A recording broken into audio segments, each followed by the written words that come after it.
Hello, my name is Adrienne, and today I'm going to be discussing The Secret History by Donna Tartt. Now, the whole world, or this community at least, is currently obsessed with dark academia. I see it all over social media, the aesthetic, the book genre. It's a mood. As an aesthetic, I love dark academia. It's dark, moody, herringbone, reading literature, coffee, rain, whatever the definition of dark academia is. For the aesthetic, I love it. Very pleasing.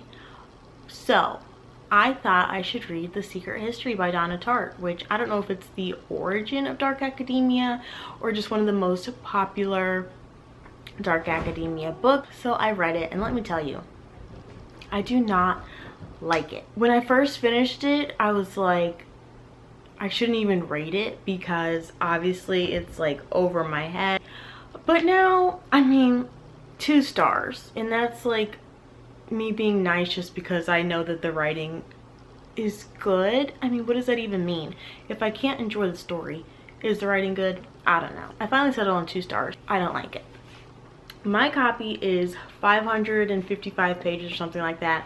These tiny Bible thin pages. And I powered through it. This has a double use for me. It wasn't just to explore dark academia, it was also for a different reading thing that I'm working on. So I did feel like I had to power through it, but on a normal day, I probably would have just not finished it because I just was not enjoying it. If you don't know, this book follows a group of friends, and at the beginning of the book you know that they somehow are involved with the death of one of the friends from their group.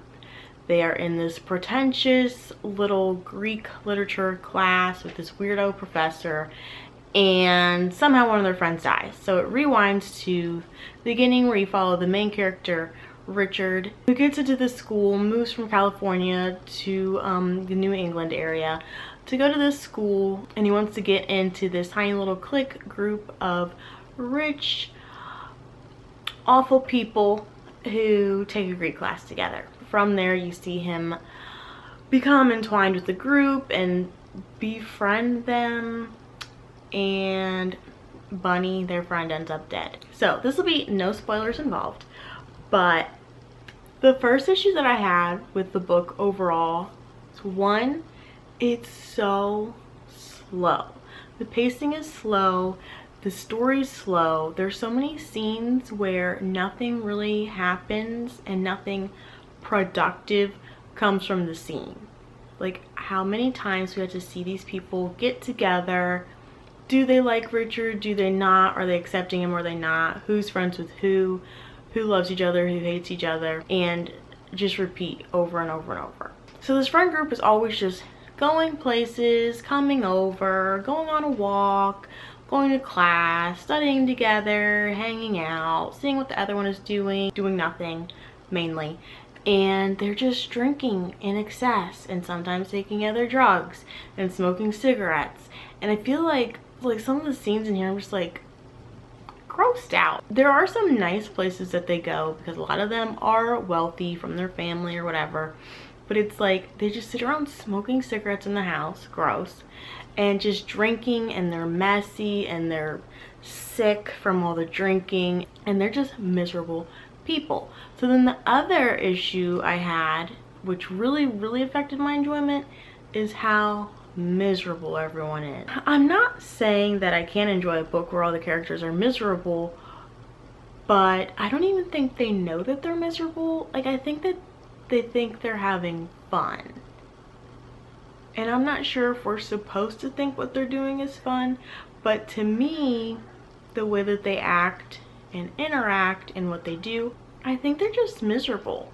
So there are a lot of very shallow characters who think really highly of themselves because they're so smart and they're into Greek literature and Latin. They come from money and all these things. They have all these connections, they can go places, but I don't understand why they think so highly of themselves. I'm kind of upset that I didn't like this book. Like, I wanted to enjoy it, but I didn't. It's like I'm trying to get into that group of people who enjoy The Secret History, but it didn't work. So let me tell you the summary on the back of this book. Truly deserving of the accolade modern classic, Donna Tartt's novel is a remarkable achievement, both compelling and elegant, dramatic and playful. It did read like a classic, even though it was written in like the 90s, so I agree with that piece of it.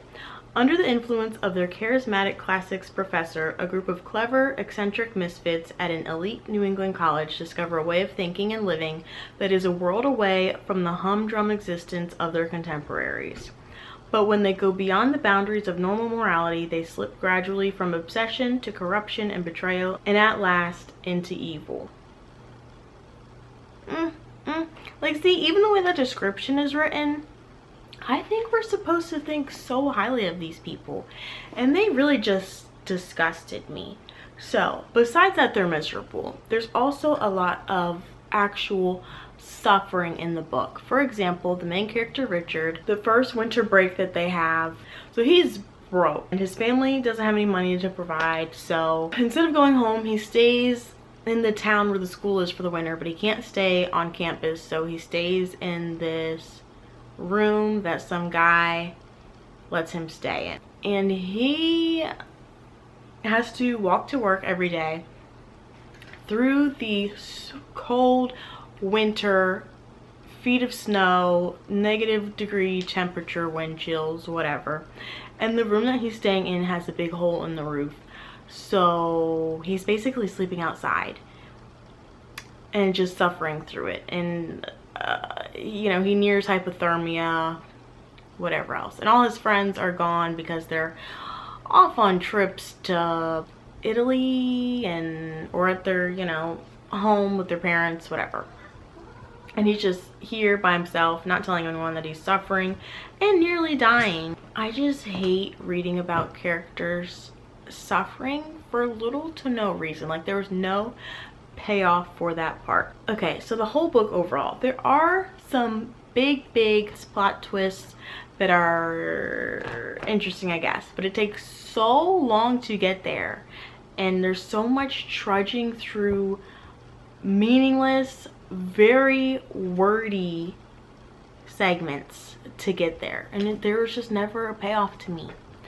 And I read this in October. I only ended up reading 2 books in October because this one like sucked up the whole month, and then I just didn't even feel like reading afterwards because I was in a bad mood after reading Secret History.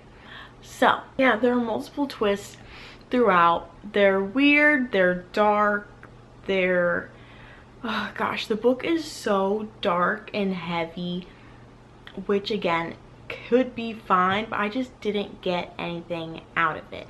So really, this is more meant to be a discussion, because let me know, did you also hate The Secret History? And if not, if you liked it okay or loved it, please tell me what I'm missing. One more thing, there are little pieces, like maybe one sentence here or there randomly throughout the book, that make you question everything. I caught 1 or 2 of them that I was like, wait, what was the point of this sentence? Does it mean something, or is it just her just throwing in more random words? But so I got on Goodreads and read like the question part, and there's people theorizing things.